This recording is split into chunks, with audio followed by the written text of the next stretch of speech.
All right, thank you very much for joining our session. Live streaming, what could go wrong, and a case for proactive monitoring.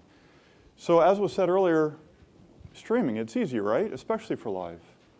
It's not like you're changing from one video bitrate to another on the fly, DRM on the fly, just-in-time packaging, and going over the raw internet. So with the complexity, everything needs to just work right. And of course, that can be a challenge. So how do we work on that? So I thought I'd start off with a couple interesting stats, and it's what a fun time to be in the video industry. There's a major market shift in offering OTT services.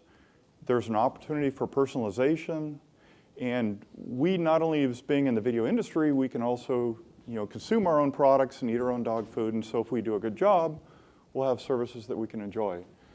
So these were US-based stats, but more and more folks on even cell phones consuming content, whether it be a TV show or live.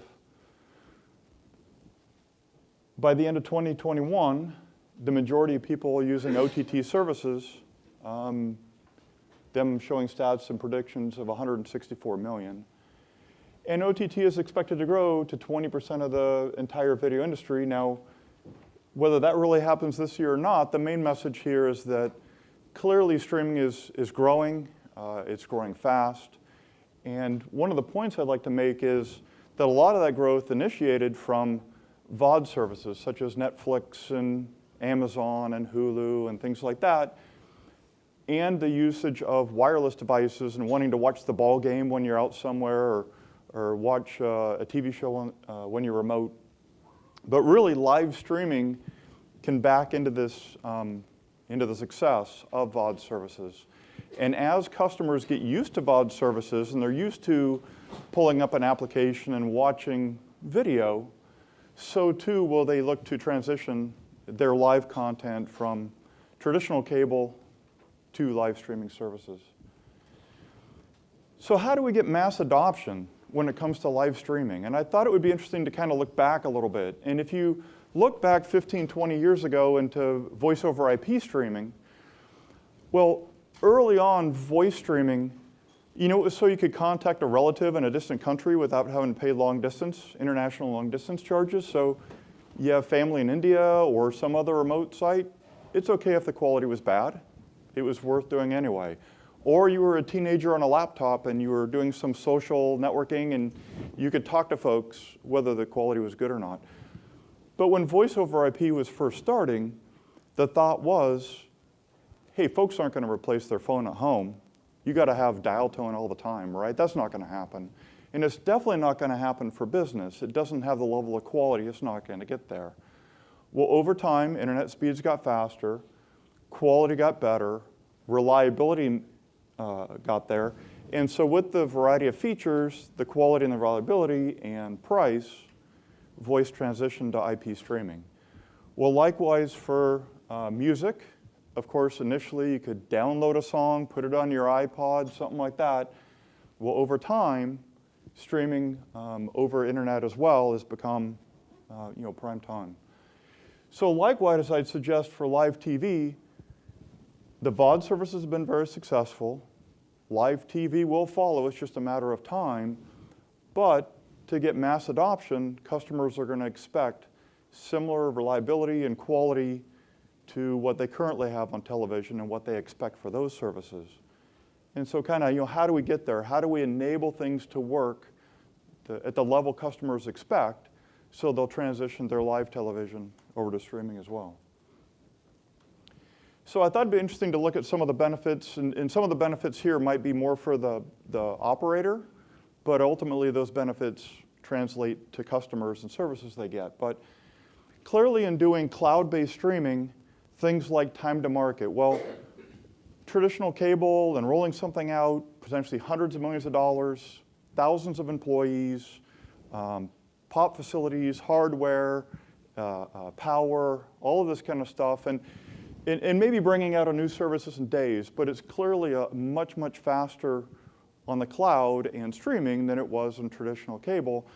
And as folks set up their templates and operations and standard practices on cloud, the The idea that you set those up and then you can just replicate and do things from months to days.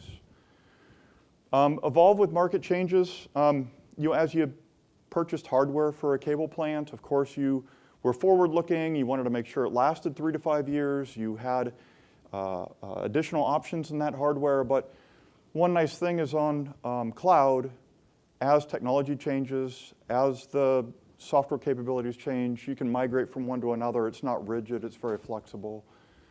Any service, any device, of course, traditionally set-top box. Whether you're cable, satellite, what have you, you had a fixed set-top box, but now any service, any device. Lower the risk of investment. You can bring things to market at a much lower price point than the huge investments that had to be made. So the business cases, and the next one, the level of innovation, where people can bring new services, new options, new features, and bring those very quickly, and then global scalability. So I kind of step back and look at this and say, wow, how many of these great reasons were all about improving quality? I mean, does innovation directly relate to improving quality or time to market? If things are really moving this fast, how does that translate to ensuring quality? Well, traditional cable TV operator, of course, it was designed kind of from the ground up as telco reliability. And what I mean by that is you expected when you picked up your phone, even if the power was out in your house, you expected to get dial tone. I mean, you just expected it to work. And I'd say same with television. You click on that remote on your TV and it's on. In fact, it's always on your set-top box. At the same time, how does that work everywhere on every device? If you're traveling, can you watch everything? Whether it's physical hardware deployed at the systems or whether it's servers with applications on it, just the idea of rapidly changing that is a major challenge for an operator. So you look on the streaming side, and it's kind of the opposite, right? It's designed for flexibility, rapid innovation, any kind of device. At the same time, it's so flexible and honestly complex that how do you reach that same level of cable-like reliability? When you turn it on, does it always work? During the operation, is there any glitches? I mean, not just rebuffering, but does it work the same level or better than TV? So I know I myself cut the cord a few months ago and have gone through some of the similar experiences. And for me in doing so, I was actually quite happy with the cable operator. No issues there other than my 2-year contract going up and my bill jumping over $200, but otherwise I was happy.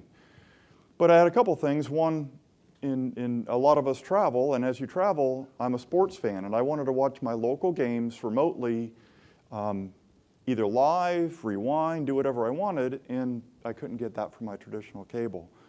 The other challenge I had is, had young people come to my house, kids, maybe once a month, and during the game, they'd come up and say, hey, can you change your TV to like the movie Frozen or something like that? I don't think so. So rather than buy a new TV or doing that kind of stuff, I bought a couple tablets. Here's your tablet, TV anywhere in the house. You can go to the bedroom, the kitchen, just not where I'm watching my game, anywhere else. And so when the kids come over, each one has their own TV in their hand, and they can walk around the house, watch TV until the battery dies. So anyway, there's a lot of different reasons and potential benefits, but I think having that kind of reliability is key. So I thought it's kind of fun to storytell a little bit, and so I picked a few examples here just to kind of kick around to some different things we've seen. There hasn't seemed to be one single, hey, this is the issue all the streaming providers or content creators are seeing. We had a streaming provider customer come up yesterday to our booth and say, this weekend we had a major sports event. We had 2 different sources on the cloud we could choose from, and we chose the one that should be the most reliable. And in the pregame, they saw major blockiness. It would have looked terrible. They would have had a major Twitter storm of people, oh, we hate this service, it's not working well, they messed up the game. And we alerted them that, hey, there were some compression issues going on. They switched to the backup, contacted the supplier, got the transcoder or whatever kicked, and cleaned it all up and switched back to the primary well before the game actually started. But so some just kind of fun little examples, I guess. We had a customer who, they had all their ABR profiles, and in the manifest it had the right data. You know, here's your 5 meg, your 3 meg, your 1 meg, it was all right. But when you actually looked in the video, 2 of the profiles were flipped. And so, you know, customers, you know, as their players would kind of go up and down the profiles to get the right one, they were getting confused because, hey, it's too much bandwidth, I'm going to go lower. And anyway, so they, one profile, Dan, we had a customer that had started off just by putting some Roku boxes on the wall, and they were only looking at the highest profile. And then something happened, one of the profiles were down, and they'd go, look, no, it's working. We had a customer who most of the network was working fine, but they had a cache and a CDN where the cache got a little bit out of sync on some of the profiles. We had a major streaming provider who was showing a national football game, and everything in their network showed green. Hey, it's encoding correctly, it's packaging correctly, the CDN says everything's great, but the video looked terrible. And it looked terrible for about an hour, and that customer is now working with us and in a selection process to put monitoring in place where they hadn't had it before. I'll just pick a couple others and then move on just to make sure we stay on time. But one that was interesting is we had a operator that we're talking to that something happened on the audio and they went from stereo to just mono. I mean, only one side worked. And as they sent technicians out in the field, they were using laptops and saying, no, everything's fine. But the laptops were mono, right? So they couldn't tell that left or right were working and the other wasn't. So we're finding a number of operators often start with the basics. Look, we've got everything working. We put a Roku box, it looks good. We got stats from our packagers and stats from servers and switches, everything's just fine. But then if something goes wrong, they don't have content visibility. How do they diagnose it? They didn't have a warning that something was going to go wrong. Often those groups have really small or pretty small video expert teams. So when there are issues, you know, it's a small group to rely on. So as the operators scale to more channels and they're growing fast, the teams don't tend to grow at the same speed as the operators. So what do they need to do? They need to automate. They need to have ways to identify things quicker and get the quickest mean time to repair possible. So when we look at the live streaming workflow, you know, simplified diagram here, it's a lot more complex than this, but simply the encoder, packager, potential of dynamic add insert, and then CDN. And so there's multiple places along the workflow depending on what you use for an encoder packager or your operator, or if you're a content creator, different options of where you could potentially check. But a lot of customers especially look at ingest as well as somewhere after the packager and make sure everything looks fine. Types of things to look at. So of course the first basic thing is, are all the assets there? Are they the right assets? What's the latency in grabbing that asset? I mean, is it quickly accessible or is there a long delay? But more than just is the asset there, you know, Tektronix believes you should really fully look and analyze all the content. What does the video look like? Are the audio levels okay? Is there closed captioning? What about add insert? And all the detailed analytics to determine, you know, is everything fine inside of that asset?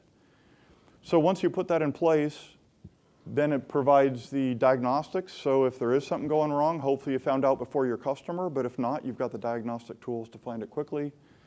A service view, so if you can look at your streams at multiple points, then you have that kind of visibility to see where it went wrong and help with that diagnostics. Compliance, or maybe not as much compliance requirements on cloud today, but I bet it's coming. So I think we've seen some closed captioning requirements. If you have television on cable that's closed captioned, it's supposed to be closed captioned as well on streaming. So will there be similar things for audio and other compliance? One of our streaming customers said a top 3 complaint is audio, and being able to tell if that happened in their network or from the source is important. As they scale, more and more streaming operators want to automate, so having a good API and being able to do that. Ad insertion, whether it's a traditional ad insert or dynamic, diagnostics of that can be very difficult. Multiple vendors, multiple pieces, and being able to do that. And then just a full range of reports, either for business or technical reasons, and things like setting thresholds. Because if you scale and you automate, you want to kind of use by exception. So if something goes wrong, you know it, and you can go work on that. So to kind of wrap up the presentation and see if I have time for questions, we have a live demonstration of this at the booth. We partnered with AWS in a live demo, and we're using a couple of their new services they announced in November, being their Media Live Encoder and Media Package, as well as the CDN CloudFront. And we're monitoring at 3 locations along the workflow, CMAF for HLS, and Dash, we're using HBBTV options. And again, that's live in the booth. So I'll just do a quick time check. You've got about 3 minutes, 4 minutes for Q&A, so if you have any questions, let me know and I'll come around with a microphone. Yep. Any questions? Anything I can? Yep.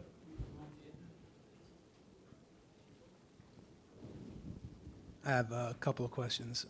Does any of this inspection of the stream add any latency? And how far down the chain, the stream, can you detect problems? Can you get like up to the firewall, past the firewall? How far?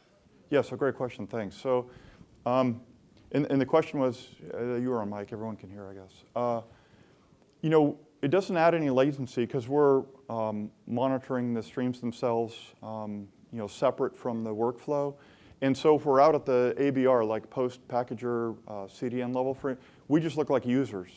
So we're reaching out to the content as users. If there's encryption or DRM, we unencrypt that, and we look at the full details of the content. Pretty much everything you can analyze. So even closed captioning, I think there's 12 different closed captioning variants we can dig into and make sure everything's okay. So I think there was a question over here. Raise your hand if you got a question. Thank you very much. Oops. Yeah, is there a product out where you can, when you're dealing with ad insertion, and you have a different schedule for, you know, one distribution point than the other, is there something that would be able to tell a difference? Is there an app or something in place to do that? Yeah, thanks for the question. I'll hopefully fully answer, but we'll see afterwards. I could also get more information. So it's a great question about ad insertion points. So you've got the linear side coming in. You probably have your SCSI 35 markers, type 5, type 6. Along the way, is that the same ad insert all along the chain, or does it switch to like a dynamic ad insert? So with the Tektronix products, if we're monitoring along the workflow, we can do that ad insert monitoring all the way. So if there's any issues, we can help diagnose. At the same time, we're adding an increasing amount of diagnostics related to dynamic ad insert to help with that. I guess the last part to your question and schedules and things like that is we provide all of the information via APIs. So if you have any kind of schedule compare or external comparisons and stuff, we can provide that API and operators can go to town.